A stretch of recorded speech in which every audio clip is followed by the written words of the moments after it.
Hello everyone, আসসালামু আলাইকুম।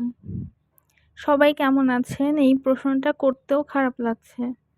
কারণ এই সিচুয়েশনে কারোরই ভালো থাকার কথা না। আজকাল মনটা খুবই বিক্ষিপ্ত হয়ে আছে। এখন সকাল ৮টা বাজে। আজকের আকাশটা খুবই মেঘলা ছিল। আর প্রচুর বাতাস হচ্ছিল।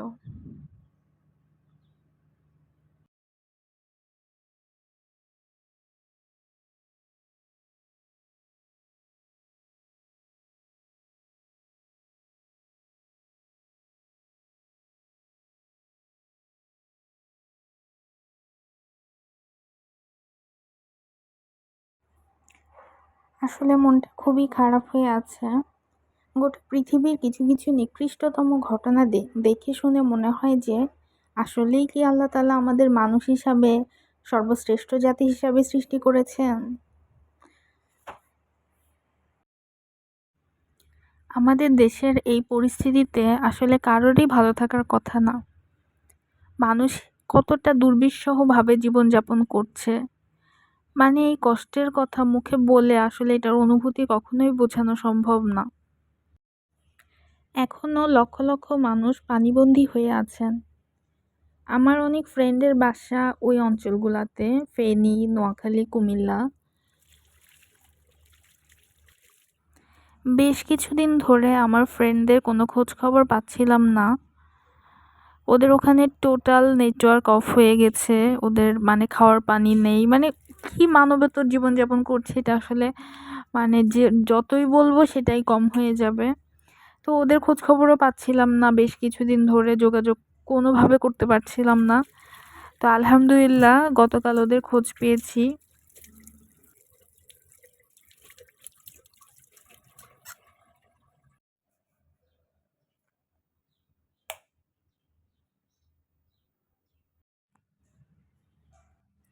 জানেন, একটু বৃষ্টি হলেই আবার বুকের মধ্যে কেঁপে উঠতেছে।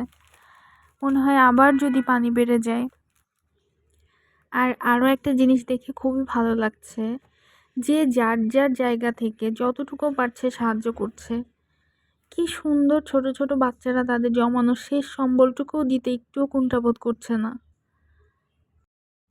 আবার একটা জিনিস জেনে খুব কষ্ট লাগতেছে, সেটা হচ্ছে এই সিচুয়েশনে, এই দুর্বিষহ সময়ে কিছু সংখ্যক মানুষ, একদল মানুষ এই মানে পানিবন্দী মানুষের, যারা ঘর বাড়ি মানে সমস্ত কিছু তাদের শেষ সম্বলটুকু সব কিছু ফেলে রেখে শুধু জীবন নিয়ে চলে আসছে, শুধু জীবনটা বাঁচানোর জন্য।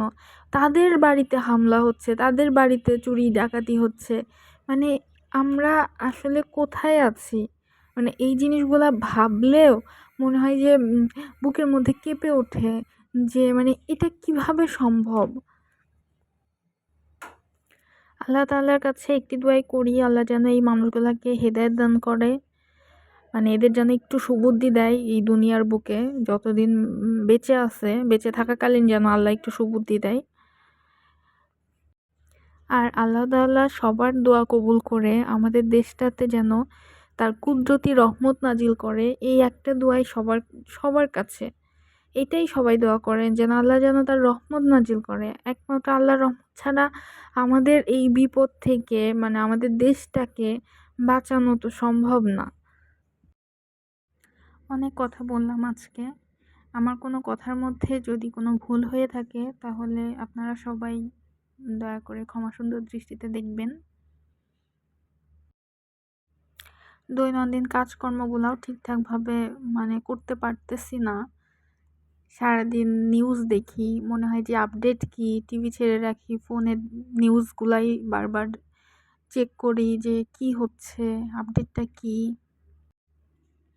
আমার মনে হয় সবারই হয়তোবা একই রকম ফিলিংস, একই রকম অবস্থা চলছে।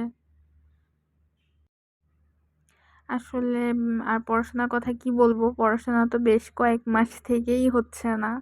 আসলে একটার পর একটা ঘটনা ঘটতেছে, কিংবা একটার পর একটা সবকিছু মানে এমনভাবে হচ্ছে যে পড়াশোনাতে আর কিভাবে ফোকাস দিব তারপরও পড়তে হবে, কিছু করার নেই, পড়াশোনাতে আসতে হবে। কিন্তু আসলে মন মানসিকতা এমন বিক্ষিপ্ত হয়ে গেছে যে ওই পড়াশোনার মুড আনতে কিংবা পড়াশোনাতে ফোকাস হতে হয়তোবা আরো কিছুদিন সময় লেগে যাবে।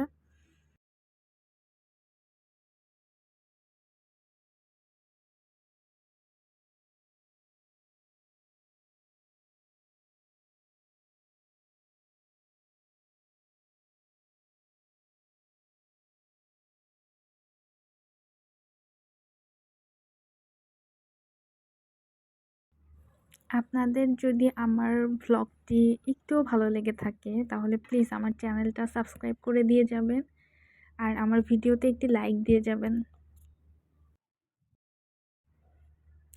সকালে নাস্তা শেষ করে এখন একটু পড়তে বসতে যাচ্ছি, দেখি কতক্ষণ মনোযোগ থাকে।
আজকে এখানেই শেষ করছি। সবাই আমার জন্য দোয়া করবেন আর আমিও দোয়া করি আল্লাহ সবাইকে ভালো রাখুক। আল্লাহ হাফেজ।